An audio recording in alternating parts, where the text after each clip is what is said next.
નમસ્કાર. આજે આપણે દલપત પડિયારની એક ખૂબ જ સુંદર અને ઊંડા અર્થવાળી કવિતા દીવડો ને સમજવાનો પ્રયત્ન કરીશું. આ કવિતા આપણને એ શીખવે છે કે કેવી રીતે એક નાનકડો દીવો પણ સમગ્ર બ્રહ્માંડને પ્રકાશિત કરવાની શક્તિ ધરાવી શકે છે. તો શરૂઆત જ એક બહુ મોટા અને રસપ્રદ સવાલથી થાય છે, ખરું ને? કે ભાઈ, એક નાનકડો દીવો આખા બ્રહ્માંડને કેવી રીતે પ્રકાશિત કરી શકે? આ માત્ર એક સવાલ નથી, પણ આખી કવિતાનો આત્મા છે. ચાલો સાથે મળીને શોધીએ કે કવિ કેવી રીતે આ અશક્ય લાગતા વિચારને પોતાની કવિતામાં શક્ય બનાવે છે. કોઈ પણ કલાકૃતિને સમજવી હોય તો એના સર્જકને સમજવા ખૂબ જરૂરી છે. તો ચાલો આપણે સૌથી પહેલા કવિ દલપત પઢિયાર અને એમણે આ કવિતામાં જે સુંદર પ્રતીકો વાપર્યા છે એના વિશે થોડું જાણી લઈએ.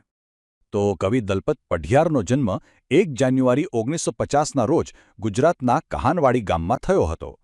એમની કારકિર્દી પર નજર કરીએ તો એમને ગુજરાત વિદ્યાપીઠમાં અભ્યાસ પણ કર્યો અને અધ્યાપન પણ કરાવ્યું. આ બતાવે છે કે શિક્ષણ અને સાહિત્ય સાથે એમનો કેટલો ઊંડો નાતો હતો. એમની મુખ્ય કૃતિઓમાં ભોંય બદલો અને સામે કાંઠે તેડા જેવા કાવ્ય સંગ્રહોનો સમાવેશ થાય છે. એમના કામ માટે એમને ઘણા પુરસ્કારો પણ મળ્યા છે. આ કવિતાની સૌથી મોટી ખૂબી શું છે ખબર છે? એ છે કે કવિ બહુ જ ગહન વિષય એટલે કે અંતરનો ઉજાસ અથવા કહો કે આત્મજ્ઞાન એને સમજાવવા માટે ગામડાના સાવ સાદા પ્રતીકોનો ઉપયોગ કરે છે. દીવો, ઘર, કૂવો, ખેતર આ બધી રોજબરોજની વસ્તુઓ દ્વારા એ આપણને એક આધ્યાત્મિક સફર પર લઈ જાય છે. તો આ પ્રકાશની યાત્રા શરૂ ક્યાંથી થાય છે? એ શરૂ થાય છે આપણા સૌથી પરિચિત અને પોતાના સ્થળથી, એટલે કે આપણા ઘરમાંથી. કવિ પહેલી પંક્તિમાં કહે છે, મેં તો ઉંબર પર દીવડો મેલ્યો કે ઘર મારું ઝળહળતું, પછી અંધારો ઓરડો ઠેલ્યો, ભીતર મારું ઝળહળતું.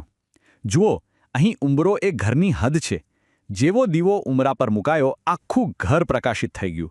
પણ એની સાથે સાથે ઘરની અંદરનો જે અંધારો ઓરડો હતો એ પણ દૂર થયો. અને બસ એ જ ક્ષણે કવિ અનુભવે છે કે એમનો ભીતર એટલે કે એમનો અંતરાત્મા એ પણ ઝળહળી ઉઠ્યો. એક જ ક્રિયા, પણ એના 2 પરિણામ. ચાલો આ પંક્તિઓમાં વપરાયેલા કેટલાક શબ્દોને જરા ઊંડાણથી જોઈએ. ઉંબર એટલે ખાલી ઘરનો દરવાજો નહીં, પણ એ કોઈ પણ નવી શરૂઆતનું પ્રતીક પણ છે. અને ભીતર એટલે આપણા મન અને આત્માની અંદરની દુનિયા. આ શબ્દો જ કવિતાને ભૌતિક સ્તરથી फ्रेंड्स, इस वीडियो को पूरा देखने के लिए आज ही फ्लेक्सी टीचर ऐप सब्सक्राइब करें, जहां आपको मिलेंगे animated videos, digital books, text book solutions, notes, DPP और क्विज. और हाँ, flexi teacher app mobile, TV और कंप्यूटर पर अवेलेबल है. और अगर आपके पास इंटरनेट नहीं है तो तुरंत ऑफलाइन सेट टॉप बॉक्स के लिए संपर्क करें. Flexi teacher, the one you needed.